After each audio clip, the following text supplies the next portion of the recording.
involved neglected his duties while serving a protective order to stop the violence.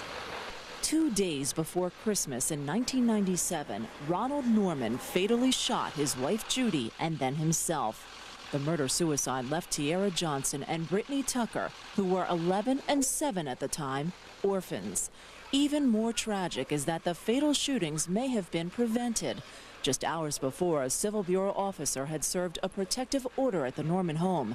An internal investigation later showed that officer should have evicted Norman and confiscated the guns. This is one of the few laws that we, as police officers, must make an arrest if a battery has occurred within the past 24 hours. Sergeant Tirso Dominguez says this was a tragic exception to police procedure. Do you think procedures have improved with officer training in domestic violence cases since 1997? Absolutely. Not only have we trained them consistently, but we've also created the domestic violence detail. I know for a fact that the police departments here in Clark County have gotten a lot more training. Kathleen Brooks is the Associate Director of Safe Nest, an organization that helps and protects domestic violence victims. She says domestic violence deaths are on the rise in the valley. 21 female victims were killed last year. This year already there have been 25 domestic violence deaths. That there are times when law enforcement did not understand that the ultimate outcome of a domestic violence dispute could be death. The officer who delivered the protective order to the Norman home, Deputy Tony Williams, was terminated for neglecting his duties. Metro explained procedures have not changed since this case, but servers are better informed of procedure, which is to evict the perpetrator and ask if there are any weapons on the property. If told yes, they can search for them. However, if told no, they cannot search without a warrant. In the Norman case, the wife told the officer her husband had guns, but the officer left without confiscating them. And because of that mistake, of course, 2 people are dead, 2 little girls orphaned, and now the county's had to pay a very large lawsuit. All right. Thank you, Lisa. You're welcome. Lisa. The man accused of running over and killing a bicyclist pleaded guilty this morning in district court. 25-year-old Lance Dunn will spend 2 to 15 years in prison for the death of Nicholas Clapp. 40-year-old Clapp was killed in February of last year following an argument with Dunn. Dunn backed his truck up over Clapp, throwing him into a lamp pole and crushing him. It took police 18 months to arrest Dunn.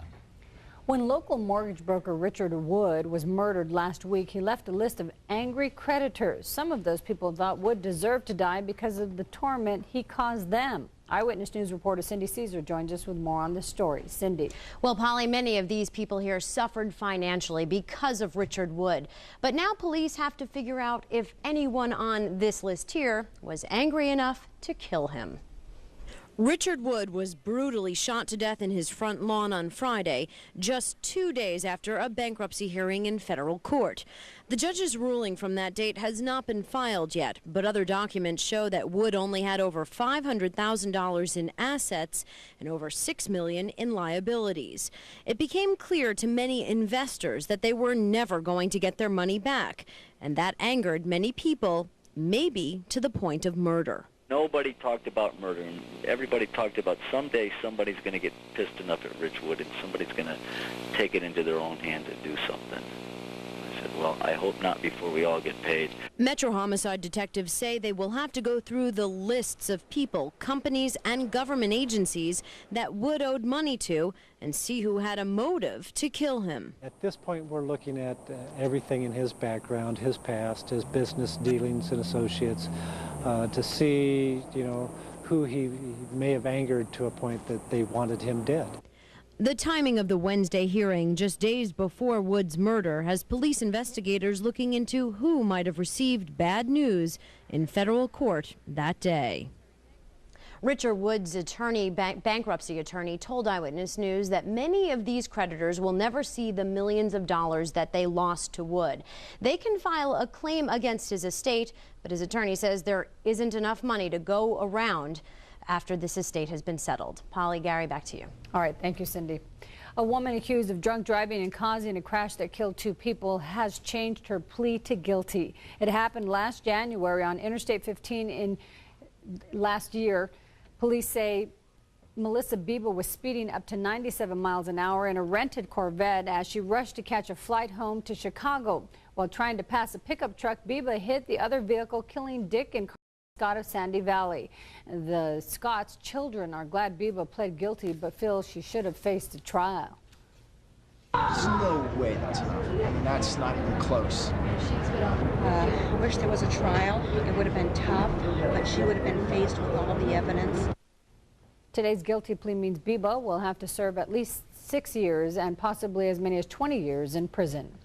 The Nevada Highway Patrol is getting a new boss. David Hosmer will take over the post on Friday. He follows Michael Hood, who will retire after 5.5 years on the job. Hosmer is a 25-year veteran of law enforcement and currently heads the Division of Investigation. UNLV President Dr. Carol Harder still has her job after the Board of Regents held a meeting to discuss controversy surrounding her.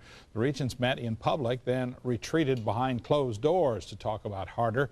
The meeting comes after some university supporters claim big-time donors are refusing to give the university cash as long as Harder remains the school's leader. Harder disputes that and points to the amount of cash raised in one fundraising program before she arrived at the university. When I came, it was $6 million. This is in legacies and wills, okay, which is what the claim was. It's now $122 million. So within my 6 years, it has gone up. Board of Regents wouldn't discuss what was said behind closed doors, calling it a personnel matter, but Harder said the meeting was productive and positive. Nevada's high school seniors were ahead of this year's national average for scores on the SAT college entrance exam. The Nevada average this year on the SAT was 1,024 compared to a national average of 1,020. They averaged 509 on the verbal skills test compared to 506 nationwide. The Nevada students scored 515 in math compared to the national average of 514. The top score in each section is 800. The state school superintendent says that scores at the beginning of the 90s were in the middle 400s and more high schoolers are taking the tests. The percentage of students taking the test has doubled in the past 2 decades.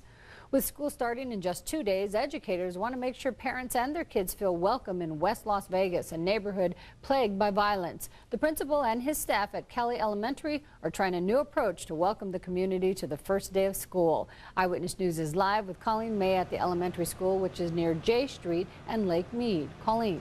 Well, Polly, the staff here at Matt Kelly Elementary took these welcome signs today and walked through nearby neighborhoods. The goal, to bridge the gap between parents, students, and teachers. Because you're not going right. Thank you. This is Rick Dotando's first year as principal at Matt Kelly Elementary. I want everybody hydrated. Please come and get some water. Yes, it's... And instead of spending all his time indoors getting ready for the new school year, each group will take a stack of these and we're going to go visit, the homes in the neighborhood. Okay? He's hitting the streets with his staff. What it allows us to do is to really get out into the community, visit each house, and tell them, hey, we want you to be a part of your child's education with us. It's a partnership between the child, the parent, and the teacher. The idea is to break down barriers and encourage communication between parents and school staff. Hi, I'm Rick Dotondo. I'm the principal down at Matt Kelly Elementary School. What I wanted to do is come out and welcome you. Tomorrow we're having an open house where... Matt Kelly Elementary is located on J Street near Lake Mead, an area that's seen its share of violence this year. In June, 3 people were injured after a drive-by shooting in the school's parking lot. Dotondo hopes by letting families know that the staff cares, it will encourage parents to take an active role in their child's education. We always invite parents to come to the school, but that's where we feel comfortable. And sometimes parents don't feel comfortable in coming out to the school, but I think maybe just this, hopefully this little extra step might make them feel like, hey, they're coming out, they're trying to, get us to be involved in our child's education. I don't know if this is going to be the answer, but at least it's it's an attempt, and it's something that I think is in any way, shape, or form going to be positive. Teachers agree. I think it's wonderful. I really believe that parents are a big part of their children's education. And so it's important to get that link with the parents so that they know that they're welcome in the schools. So I think this is a great way to reach out to them. Even Councilman Lawrence Weekly came out to support the community he represents. Starting off the school year like this, just opening up that communication, it's just a positive for the kids. Tomorrow. And this is the first year that the staff here at Matt Kelly Elementary took part in this type of walk. It says that it's prepared for the first day of school, and after this walk, it hopes that parents and students are prepared as well. As you may know, school starts this Thursday, August 30th. I'm Colleen May, Eyewitness News, live. Colleen, I'm sure their efforts helped. Yeah. Thanks for your report. Some Valley residents are speaking out against plans for a new high school in their area. They say the vacant lot at the corner of Buffalo and Flamingo was supposed to become a park. According to County Commissioner Aaron Kenney, plans for the area have always included a school and a park. Some residents say they don't want to put up with the noise, mess, or traffic they fear a high school will bring to the area. Those residents plan to express themselves at a Spring Valley Town Hall meeting tonight. The meeting starts in just a few minutes at 6:30 at the West Flamingo Senior Center. Some Valley students may not have a ride to school this year because their parents haven't registered them to ride the bus. In the Clark County School District, students must register to take the bus to school. Many parents don't know that, and now with only days left before the school year starts, the school district office is being flooded with calls to register.